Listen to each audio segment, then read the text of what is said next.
Imagine if every word you spoke was not merely a fleeting sound wave but a tangible thread, meticulously weaving the intricate fabric of your identity. This isn't a flight of poetic fancy. It's a profound reality. The way you communicate extends far beyond the simple transmission of information. It is a luminous window into the deepest chambers of your mind, your thoughts, your emotions, your unique upbringing, and even the subtle whispers of your subconscious beliefs. What if I told you that the lexicon you deploy, the nuanced inflections of your tone, the almost imperceptible rhythm of your speech, could unveil more about your inner landscape than you ever consciously intended? Today, we embark on an eye-opening journey into the heart of human expression, a voyage that promises to illuminate the very essence of who you are. By the end of this discussion, you will not only grasp the myriad forces that sculpt your specific mode of communication, but will also uncover hidden facets of yourself, aspects you may have never before paused to consider. And the final revelation? It is perhaps the most potent of all, possessing the power to fundamentally reshape your approach to every conversation, every interaction, every utterance, for the rest of your life. Language, in its glorious complexity, is far more than a mere utilitarian tool for conveying needs or sharing facts. It is a distinctive fingerprint of your mind, an indelible signature etched by the sum of your experiences, and a vibrant, dynamic reflection of your inner world. From the very architecture of the sentences we construct, often without conscious thought, to the specific words we instinctively gravitate towards, every minute aspect of our speech is profoundly shaped by forces operating beneath the surface of our awareness. Our individual psychology, the pervasive influence of our environment, and even the deep-seated dictates of our biology. Think back to a moment when you encountered someone whose manner of speaking immediately captivated you. Perhaps their voice was a calm, soothing balm, a gentle river of words that invited trust and tranquility. Or maybe their words carried an undeniable air of authority, a resonant command that naturally drew respect and attention. Now, contrast that vivid memory with an interaction involving someone whose speech felt scattered, hesitant, or riddled with impalpable uncertainty. What was the crucial differentiator? Was it simply the superficial choice of words? Or was there something far more intricate and profound at play? The unequivocal truth is that the way we speak is anything but random. It is a complex tapestry woven from countless threads, the foundational lessons of our upbringing, the subtle and not-so-subtle linguistic norms of our social circles, the deeply ingrained patterns of our cultural background, and even the idiosyncratic ways in which our individual brains process and articulate information. The psychological undercurrents, echoes of the psyche in our pronouncements. Psychology, as a discipline, has long been fascinated by the intricate and undeniable connection between language and identity. Sigmund Freud, the pioneering father of psychoanalysis, posited that our speech patterns, including slips of the tongue, parapraxes, or Freudian slips, often serve as unintentional conduits, revealing subconscious desires, repressed thoughts, and internal conflicts that lie hidden beneath the veneer of conscious awareness. He believed that the words we stumble over, the unintended puns, or the peculiar phrases we repeat could offer glimpses into the unacknowledged dramas playing out in our unconscious minds.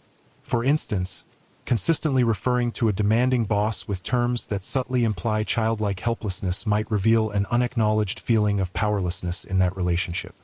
Building upon these foundational ideas, Carl Jung, another luminary of depth psychology, might suggest that the archetypes, universal, primordial images and ideas that reside in the collective unconscious, find expression in our linguistic choices.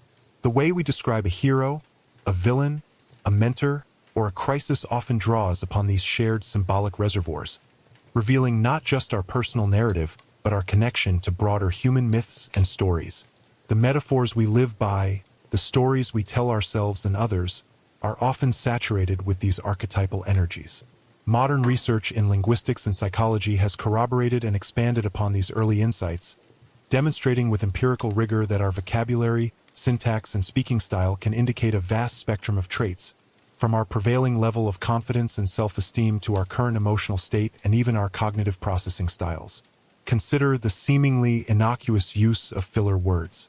Studies have found that people who frequently employ verbal placeholders like, and, may not necessarily be unsure of what they are saying. In some instances, these words serve as crucial cognitive tools, almost like verbal punctuation, affording the speaker a precious moment to gather their thoughts, retrieve information from memory, or structure the next part of their utterance. This can be particularly true when discussing complex topics or when under pressure. However, the excessive or contextually inappropriate use of these fillers can indeed signal nervousness, a lack of preparation, or a fundamental uncertainty about the subject matter, potentially undermining the speaker's credibility. Conversely, individuals who speak with deliberate, well-placed pauses and a controlled, measured pacing often come across as more confident, thoughtful, and authoritative. These pauses are not empty. They are pregnant with meaning, allowing listeners to absorb what has been said and creating an anticipation for what is to come. This controlled delivery suggests that the speaker is in command of their thoughts and their message. The mechanics of meaning beyond mere words. The power of speech extends far beyond the dictionary definitions of the words themselves. The how of our speaking often carries significantly more weight than the what. Tone, the emotional coloration of speech. As highlighted by Albert Mehrabian, a renowned psychologist, the impact of a message is famously, though sometimes oversimplified, broken down. Only about 7% of meaning is derived from the literal words, while a substantial 38% comes from the tone of voice and a staggering 55% from body language.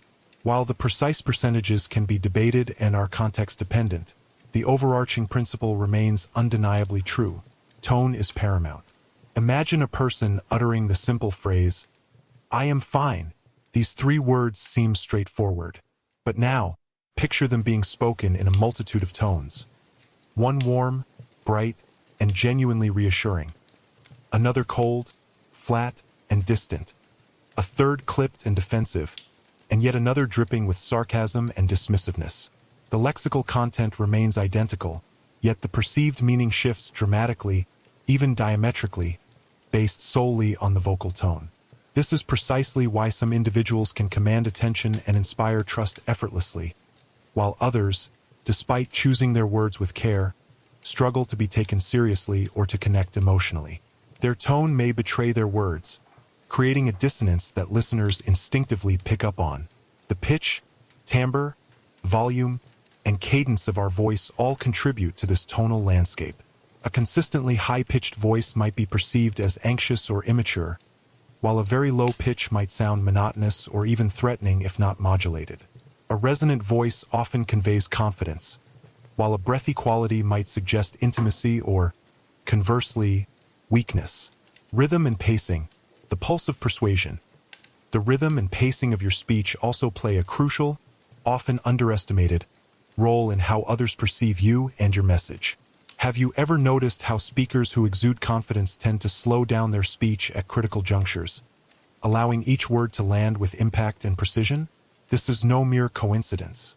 When we are nervous or anxious, our physiological instinct is often to speed up, to rush our words out as if we are trying to outrun our own apprehension or get the ordeal over with quickly. This rapid-fire delivery, however, can inadvertently make us sound anxious, uncertain, or even untrustworthy, as it gives the impression of not wanting to be closely examined. On the other hand, a controlled, measured pace signals confidence, authority, and self-assurance. It suggests that the speaker is comfortable with their material, values their own words, and respects the listener's capacity to absorb the information. There is a compelling reason why some of the most influential leaders and orators in history, think of Martin Luther King Jr.'s powerful, cadenced delivery or Barack Obama's deliberate, rhythmic speech patterns, are known for their mastery of pacing. Their words are often carefully spaced, their pauses intentional and pregnant with meaning. This technique not only amplifies the power of their message, but also provides listeners with the necessary cognitive space to process, reflect, and connect with what is being said. Linguistic mirroring, the subconscious dance of connection. Beyond individual delivery, our speech patterns are also profoundly social. Have you ever found yourself subtly and often unconsciously adopting the accent, speech rate, or even specific colloquialisms of someone you're interacting with, especially if you admire them or wish to build rapport? This fascinating phenomenon is known as linguistic mirroring or the chameleon effect. It's a largely subconscious process where individuals naturally adjust their speech to match those around them. Far from being mere mimicry, it's a deeply ingrained social survival mechanism, a primal way to create a sense of familiarity, foster trust, and signal affiliation. Think about it. When you spend an extended period with someone who has a distinct regional accent or unique way of phrasing things, it's not uncommon to find yourself inadvertently incorporating some of their speech patterns into your own. Our brains are exquisitely wired for social bonding, and speech is one of the primary tools we deploy, often without conscious intent, to establish and maintain these vital connections. This is why individuals often described as charismatic frequently possess an innate ability to make people feel instantly comfortable and understood. They instinctively, or through learned skill, adjust their speech to align with their audience, making their words feel more relatable, accessible, and engaging. Word choice as a window, the lexicon of self. Our choice of words is perhaps one of the most direct and revealing aspects of our speech. Research in the field of psycholinguistics has uncovered fascinating insights into how word usage can reflect underlying personality traits, cognitive styles, and emotional tendencies. Pronouns and perspective. For example, studies have shown that individuals who frequently use first-person singular pronouns like I, me, and my tend to be more introspective, self-aware, and perhaps more focused on their personal experiences and feelings. This isn't necessarily indicative of narcissism, but rather a tendency towards internal reflection. Conversely, those who favor collective pronouns such as we, us, and are often display stronger social connections, a greater sense of group identity, and perhaps a more pronounced empathic orientation. Their language reflects a worldview where community and shared experience are central. Formality, informality, and code switching. The spectrum of formality versus informality in our speech is another rich area of revelation. Think about how instinctively your speech changes depending on your interlocutor and the context. When addressing a close friend, your tone is likely to be casual, peppered with colloquialisms, slang, inside jokes, and perhaps even a more relaxed grammatical structure. But when speaking to a superior at work, a potential employer, or in a formal professional setting, your language almost certainly becomes more structured, precise, and refined. You might choose more sophisticated vocabulary, adhere more strictly to grammatical rules, and avoid slang entirely. This adept shift is not accidental. It is a highly developed adaptive response, meticulously shaped by social conditioning, learned behavior, and an implicit understanding of social hierarchies and expectations. This ability, known as code switching, is a testament to our sociolinguistic competence, allowing us to navigate diverse social terrains effectively. Each code or linguistic style we adopt represents a different facet of our identity, called forth by the demands of the situation. Vocabulary richness and cognitive complexity. The breadth and depth of our vocabulary are not merely indicators of education level, but also reflect our capacity for nuanced thinking. This idea is deeply rooted in the Sapir-Whorf hypothesis, or the principle of linguistic relativity, which, in its stronger forms, suggests that the language we speak doesn't just express our thoughts but actively influences and shapes them. In other words, the more words we possess to describe an experience, a concept, or an emotion, the more complex and differentiated our understanding of that phenomenon can become. Consider the realm of emotions. In English, we have a relatively standard set of words to describe common feelings: happy, sad, angry, frustrated, anxious. But other languages possess words that capture emotional states with incredible specificity and subtlety, for which English has no single equivalent. For example, the Japanese word tsundoku, jindu, refers to the act of acquiring reading materials but letting them pile up in one's home without reading them. The Portuguese word saudade describes a deep, melancholic, nostalgic longing for an absent something or someone that one loves, often with the knowledge that the object of longing might never return. The German word schadenfreude denotes the pleasure derived from another's misfortune. When a language provides a specific lexical item for a particular experience or emotion, it allows speakers to perceive, categorize, and communicate that experience in a more tangible and readily accessible way. This implies that consciously expanding your vocabulary is not just about sounding more intelligent or articulate, It is fundamentally about expanding your capacity to understand, interpret, and interact with the world in a more sophisticated and nuanced manner. The words you use regularly sculpt your perception of reality. If you frequently resort to limiting language, phrases like, "I can't," "It's impossible," "I'm just not good at this," or "That's just the way I am," you may be inadvertently reinforcing self-imposed limitations, creating a cognitive framework that preempts possibility and growth. The echoes of our world, external shapers of speech. From the very moment you were born, and arguably even in utero, your voice, your unique way of speaking, has been continuously shaped by a multitude of invisible yet powerful forces that surround you. Your family, your culture, your immediate social environment, the educational institutions you attended, and even the media you consume, each of these elements has played an instrumental role in crafting the distinctive way you communicate. But this raises a profound question.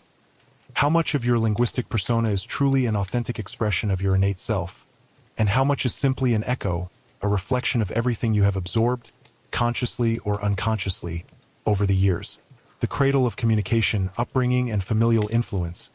Studies in sociolinguistics and developmental psychology have unequivocally shown that our earliest and most foundational speech patterns are deeply influenced by the way our primary caregivers spoke to us and around us during our formative childhood years.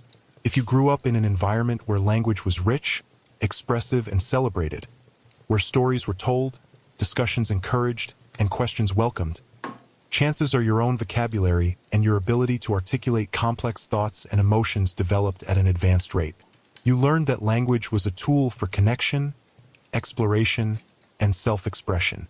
Conversely, if you were raised in an environment characterized by more restrictive communication, where direct emotional expression was discouraged, where certain topics were taboo, or where language was primarily utilitarian, you may have unconsciously adopted speech patterns that reflect hesitation, self-censorship, or a reluctance to fully articulate your inner world. Think about the almost uncanny way children mimic their parents' speech, not just in the words they use, but in the intonation, the rhythm, the idiomatic expressions, and even the emotional charge behind certain phrases. If a child frequently hears phrases laden with negativity or limitation, such as, "That's impossible," "You're always messing things up," or "Don't be so dramatic," they might internalize these verbal patterns and carry them into adulthood, unconsciously reinforcing limiting beliefs about themselves and the world without ever realizing their origin. On the other hand, a child raised in an environment filled with encouragement, affirmation, and constructive language, you can figure it out. Mistakes are opportunities to learn. There's always a way. Your voice matters. May well grow up speaking with a greater sense of optimism, confidence, and resilience. Cultural cadences. How society sculpts our syntax and semantics. Beyond the immediate family unit, there is another profoundly powerful force at play: culture. Language is inextricably and deeply tied to culture. Indeed, some argue that language is culture. Different cultures have evolved unique and often highly nuanced ways of structuring communication, reflecting their core values, social hierarchies, and historical experiences. For example, in many Western societies, particularly in North America and parts of Europe, speech tends to be more direct, explicit, and individualistic, low-context communication. People are generally encouraged to express their opinions openly, to say what they mean, and assertiveness is often valorized and associated with confidence and competence. Disagreements may be aired more overtly. Meanwhile, in many Eastern cultures, e.g., Japan, China, Korea, and also in various Latin American, African, and Middle Eastern societies, speech is often more indirect, implicit, and collectivist, high-context communication. There's a greater emphasis on maintaining harmony, saving face, both one's own and others, and understanding the broader social context. Silence, in these cultures, can be just as meaningful as spoken words, conveying respect, contemplation, disagreement, or empathy, depending on the context. What is not said or what is hinted at subtly can often be just as important, if not more so, than what is explicitly articulated. Consider your own communicative tendencies. When you speak, do you tend to be straightforward and to the point, or do you often soften your words, use qualifiers, and navigate conversations with meticulous care to avoid potential conflict or offense. These tendencies are not merely matters of personal preference. They are often cultural imprints, deeply ingrained from years of exposure to and participation in a particular way of interacting with the world. Even within the same country, speech patterns can vary drastically based on region. Think of the distinct dialects and accents within the United States, the UK, or India, social class, ethnicity, and community. Someone who grew up in a bustling urban academic environment, constantly surrounded by intellectual discussions and formal language, will likely have a very different way of expressing themselves compared to someone who grew up in a rural, working-class neighborhood where speech might be more direct, vernacular, fast-paced, and pragmatic. Neither style is inherently better or worse, but both reveal something profound about a person's background, their lived experiences, and the linguistic communities that shape them. The weight of expectation, social conditioning, and linguistic masks. Society, often in subtle yet pervasive ways, imposes expectations about how we should speak based on factors such as gender, age, perceived social status, and profession. For instance, research, though evolving, has historically found that, on average, women in some Western cultures may tend to use more hedging language, phrases like, I think, perhaps, maybe we should try, sort of, kind of, and more tag questions. It's a nice day, isn't it?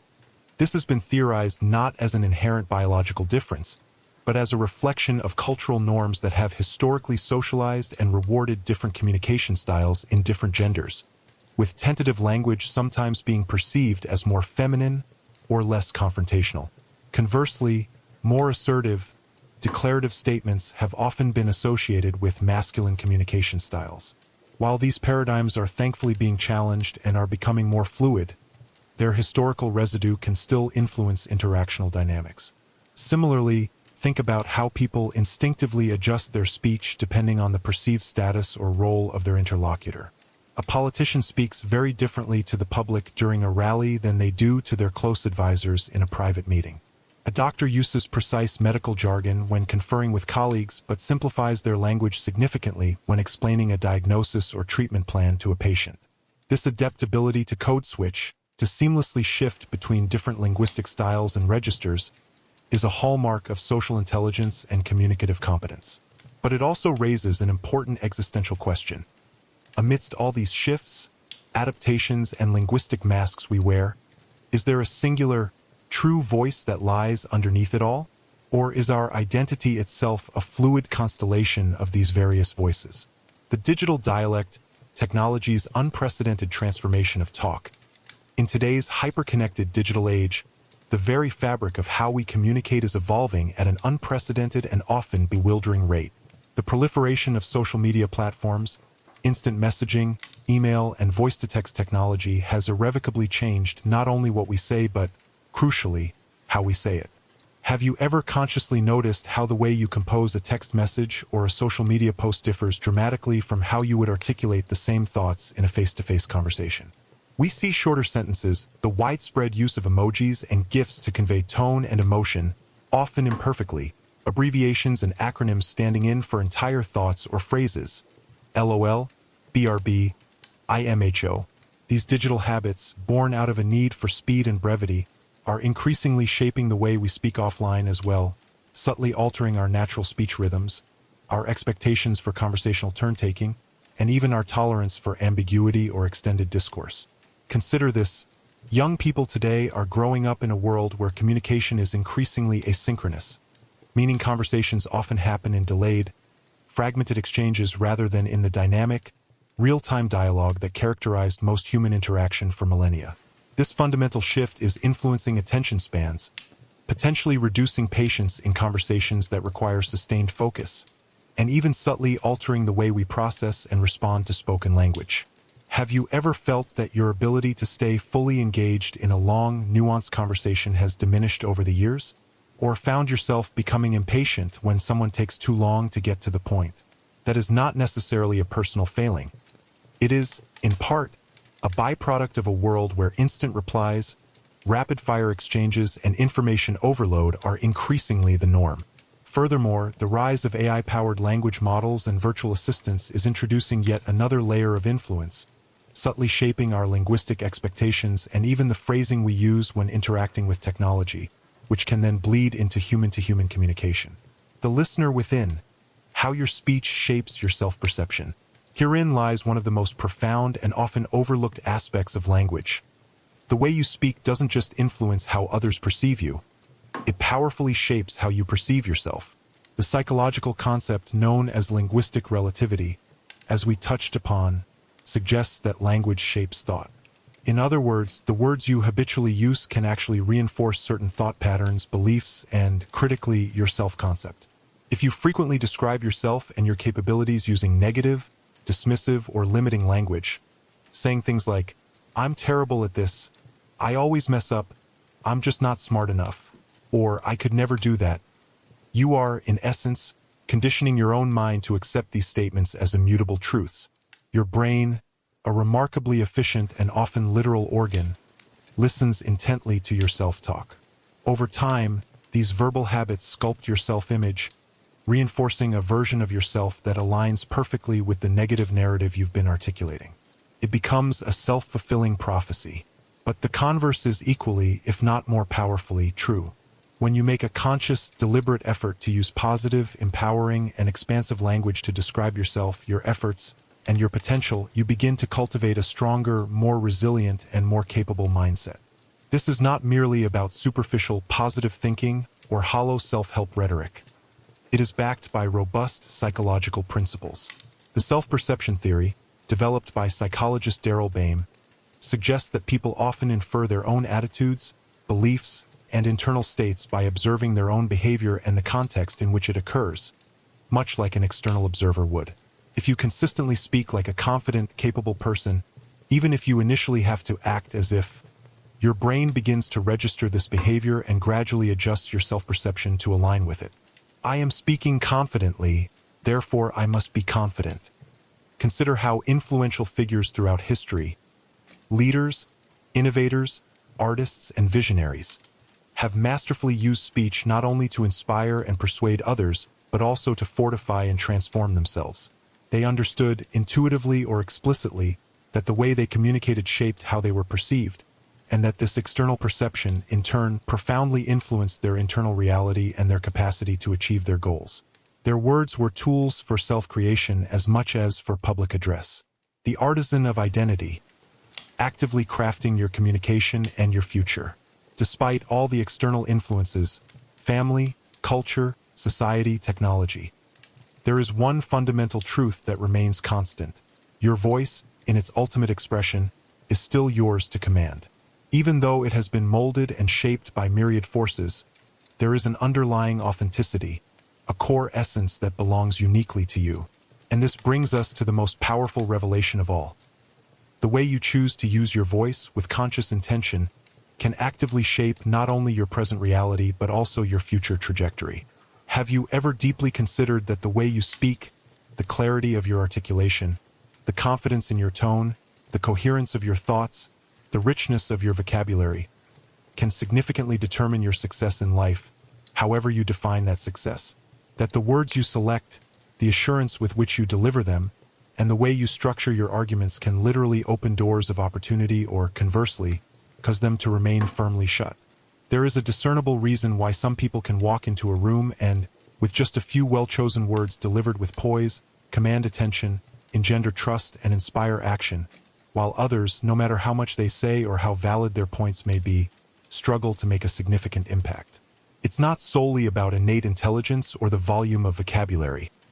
It's profoundly about intention, awareness, and the skillful deployment of linguistic tools.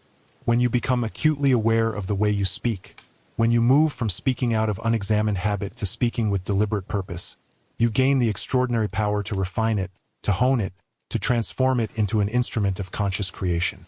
Here are key shifts and practical strategies for this linguistic transformation. Replace hesitant language with assertive language. Pay meticulous attention to how often you employ softening phrases, hedges, and qualifiers like, I think, maybe, perhaps, I'm not sure, but it's just my opinion, or sort of.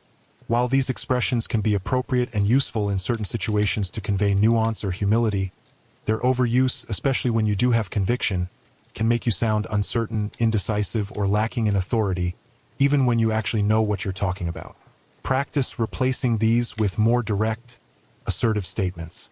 Instead of, "I think this strategy could work if we maybe try to implement it this way," consider, "This strategy will work because provide reason X, Y, Z. I recommend we implement it by outline clear steps." The difference in perceived confidence and leadership is immediate and palpable. Speak with intentional pacing and purposeful pauses. If you have a tendency to rush your words, especially when nervous or presenting, make a conscious effort to slow down. Confident, impactful speakers do not hurry. They understand the power of the pause. They allow their words to land, to resonate, to be absorbed. When you take your time, enunciate clearly, and vary your pace to emphasize key points, people perceive you as more thoughtful, more knowledgeable, more credible, and more in control of both yourself and your message. Practice reading aloud, focusing on deliberate pacing and using pauses for emphasis and effect. Record yourself speaking and listen back critically. Eliminate unnecessary self-deprecation and limiting self-labels. There is a crucial difference between genuine humility and habitual self-sabotage. Many people use humor, casual remarks, or overly modest statements to downplay their intelligence, their skills, or their accomplishments. "Oh, it was nothing. I'm terrible at this. I have no idea what I'm doing. I'm such an idiot." While these statements may seem harmless, or even socially endearing in some contexts, they contribute to an internal narrative that reinforces insecurity and can lead others to underestimate you. Instead, learn to accept compliments gracefully. "Thank you. I appreciate that," and reframe your self-talk. Instead of saying, "I'm bad at public speaking," say, "I am working on improving my public speaking skills," or "I am learning how to become a more effective speaker." Instead of, "I have no idea how to solve this," try, "I am currently figuring out the best approach to solve this," or "I'm exploring different solutions." These small but significant shifts in language rewire your mindset, reinforcing a narrative of growth, learning, and capability rather than one of fixed limitation. Cultivate a richer, more precise vocabulary. Actively work to expand your lexicon. Read widely across different genres. When you encounter new words, look them up, understand their nuances, and try to incorporate them into your speaking and writing. The more precise your vocabulary, the more accurately you can express your thoughts and feelings, and the more sophisticated your understanding of the world can become. This isn't about using big words to impress, but about having the right words to convey meaning with clarity and impact. Master the art of active, empathic listening. Powerful communication is a two-way street. Before you can speak effectively, you must learn to listen effectively. This means more than just waiting for your turn to talk. Active listening involves fully concentrating on the speaker, understanding their message, both verbal and nonverbal, responding thoughtfully, and retaining the information. Empathic listening goes a step further, seeking to understand the speaker's feelings and perspectives without judgment. When you truly listen to others, you not only build stronger relationships but also gain valuable insights that can make your own communication more relevant, resonant, and persuasive. You also learn to read between the lines, understanding the subtext and emotional currents in others' speech. Harness the power of yet and affirmative framing. Introduce the word yet into your internal and external vocabulary when facing challenges. "I haven't mastered this skill yet. I don't understand this concept yet." This simple addition transforms a statement of limitation into one of ongoing process and future possibility. Similarly, frame your desires and goals in affirmative language. Instead of, "I don't want to be nervous," focus on, "I want to feel calm and confident." Your brain responds more effectively to positive directives. Practice mindful speech and self-reflection. Regularly take moments to become an observer of your own speech. You might even consider occasionally recording yourself in different contexts, e.g., a phone call, a presentation, a casual conversation, and listening back. What patterns do you notice? What are your common filler words? Is your tone aligned with your intention? Do you sound confident, hesitant, clear, or muddled? Journaling about your communication goals and challenges can also be a powerful tool for self-awareness and intentional change. The grand revelation, your voice, your creation, your future. And here we arrive at the most profound and empowering realization of all. Your voice is not merely a passive reflection of who you are. It is an active, potent force of creation. Every time you speak, you are not just conveying information. You are reinforcing a particular version of yourself. You are either strengthening your confidence or subtly weakening it. You are either opening doors to new possibilities or inadvertently closing them. You are either building bridges of connection or erecting walls of distance. So, ask yourself with radical honesty, what story is my speech telling about me? Is it a story of strength, clarity, purpose, and resilience? Or is it a story colored by hesitation, uncertainty, self-doubt, and limitation? The incredible truth is that you possess the inherent power to choose. You are the author of your linguistic identity. Starting today, right now, begin to listen, truly deeply listen to the way you speak. Pay exquisite attention to the words you habitually use, the tone you unconsciously adopt, the rhythm and pace of your voice in different situations. Because once you cultivate this profound awareness, you unlock the ability to consciously change it. And when you change the way you speak, you don't just alter superficial behavior. You begin a cascade of transformation. You change the way others perceive you. You change the way you think about yourself and your capabilities. You change the way you feel. And ultimately, when these shifts integrate and solidify, you change the very trajectory of your life. You now know the truth about the immense power contained within your voice, within the words you choose and the way you deliver them. The question that remains, the challenge that beckons, is this: how will you choose to use it? How will you wield this extraordinary instrument to sculpt the identity you aspire to embody and to create the future you deeply desire? The narrative is yours to write, one intentional word at a time.